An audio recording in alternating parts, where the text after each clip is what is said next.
UP में जहां पर शुद्ध नाली में ऐसे हाथ डालते हैं और बॉल को 3 बार टप्पा मार के सुखा देते हैं, ऐसे लोगों को कोरोना तो हो ही नहीं सकता।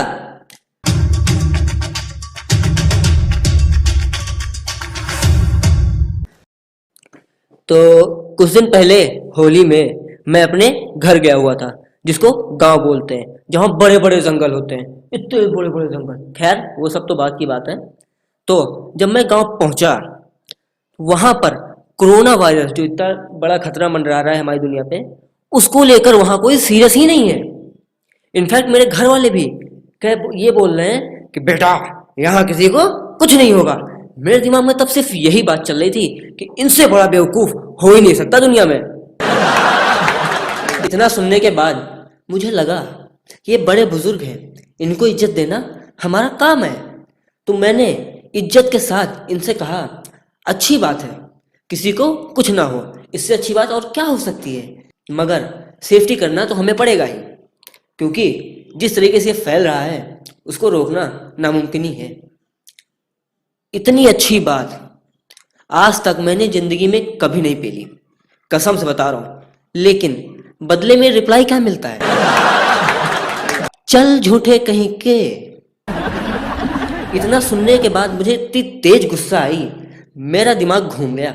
मैंने कहा, अबे बुढ़ऊ, 4 दिन की जिंदगी बची है, शराफत से जी लो, वरना एक कोरोना फेंक के मारूंगा, हिलने लायक नहीं रहोगे। समझ में आई? मैंने जैसे ही ये बोला, मेरे दादाजी पीछे आ गए। उन्होंने हमसे कहा कि बेटा तमीज से बात करो, बड़े हैं तुमसे। वो औरताओं में आ गए, उनका सपोर्टर मिल गया एक उन्हें।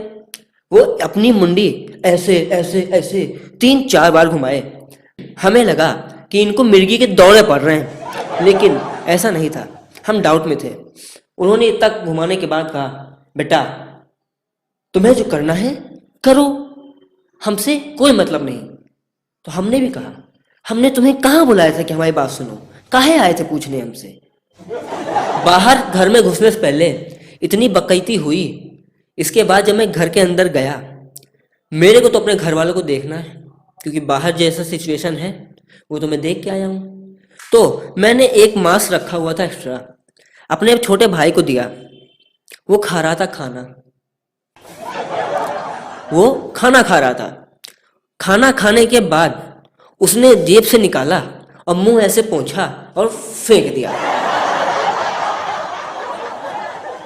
मैंने उससे कहा, अबे साले चूतिए, ये तेरे लिए था, वायरस से बचने के लिए।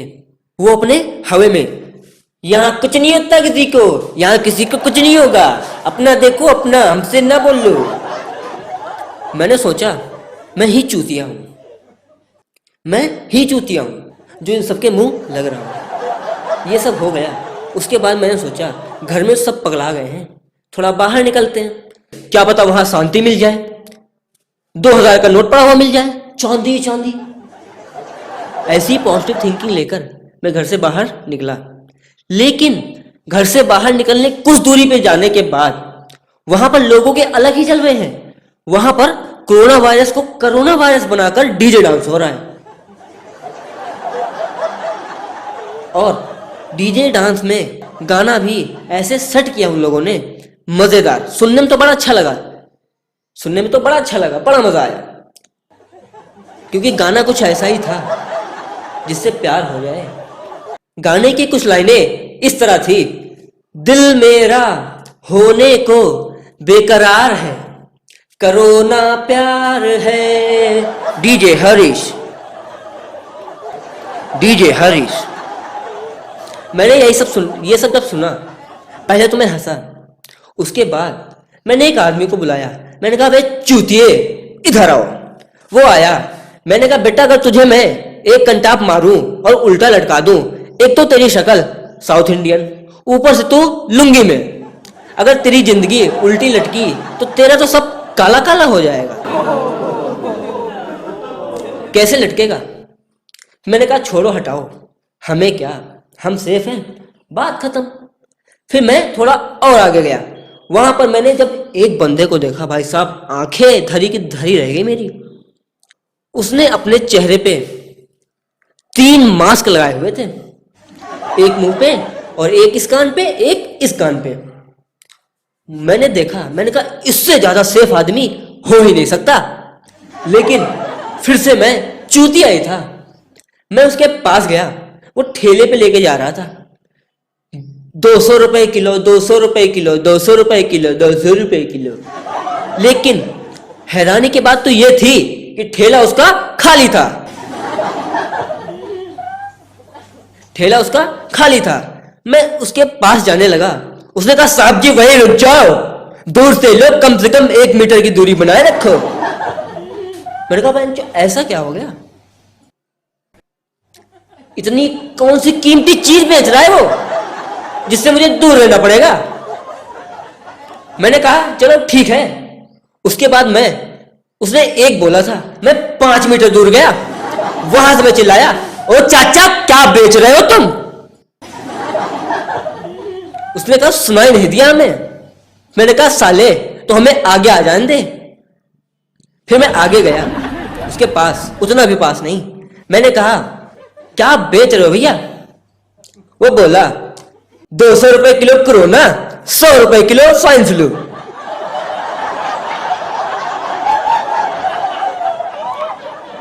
मेरा दिमाग हो गया खराब।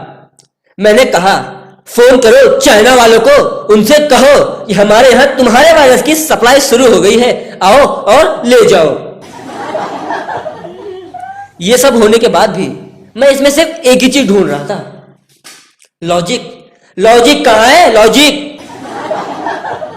ये सब जब हो गया तो मैंने सोचा, मैंने यूटिलाइज किया कि यूपी में जहां पर शुद्ध नाली में ऐसे हाथ डालते हैं और बॉल को 3 बार टप्पा मार के सुखा देते हैं, ऐसे लोगों को कोरोना तो हो ही नहीं सकता। जो अपने घर जाते हैं इसी हाथों से, जिनकी मम्मियां बोलती हैं बेटा हाथ धोकर खाना, तो उनका रिप्लाई ये आता है मॉम मेरा हाथ है मैं खाऊंगा, आपको क्या तकलीफ है, मेरे पेट में जाएगा जो जाना है। लेकिन शायद उनको यह नहीं पता कि जहां से उन्होंने हाथ छपाक किया है वहां से अलग अलग लोगों की ग्रेवी निकलती रहती है, ना वो उनकी होती है ना किसी और की, वो पूरे कॉलोनी की होती है। ऐसे लोगों को कोरोना अगर हुआ भी तो उससे उनको कोई वास्ता नहीं है, बल्कि उल्टा कोरोना को एलर्जी हो जाएगी, वो भाग जाएगा खुद। क्या बताएं, इस दुनिया का कुछ नहीं हो सकता। खैर अब कुछ बातें काम की जो डिस्क्रिप्शन से बिल्कुल अलग है, इसको हंसी मत लीजिएगा आप लोग। मैं सीधे सीधे ये कहना चाहता हूं कि ये वायरस कोविड-19 बहुत ही खतरनाक है, तो इससे सेफ रहना जरूरी है। हाथ दूर से मिला लें और गले तो बिल्कुल ही ना मिले। और दोस्तों को आदत होती है जूठा खाने की, तो कुछ दिन बर्दाश्त कर लो, ना ही खाओ तो अच्छा है, और बाहर का जितना हो सके उतना कम खाओ, ज्यादा नहीं कम। और हाथ धुलते रहो, पता तो सबको होगा ही, लेकिन बता दिया यही समझो, सुरक्षित रहो यार।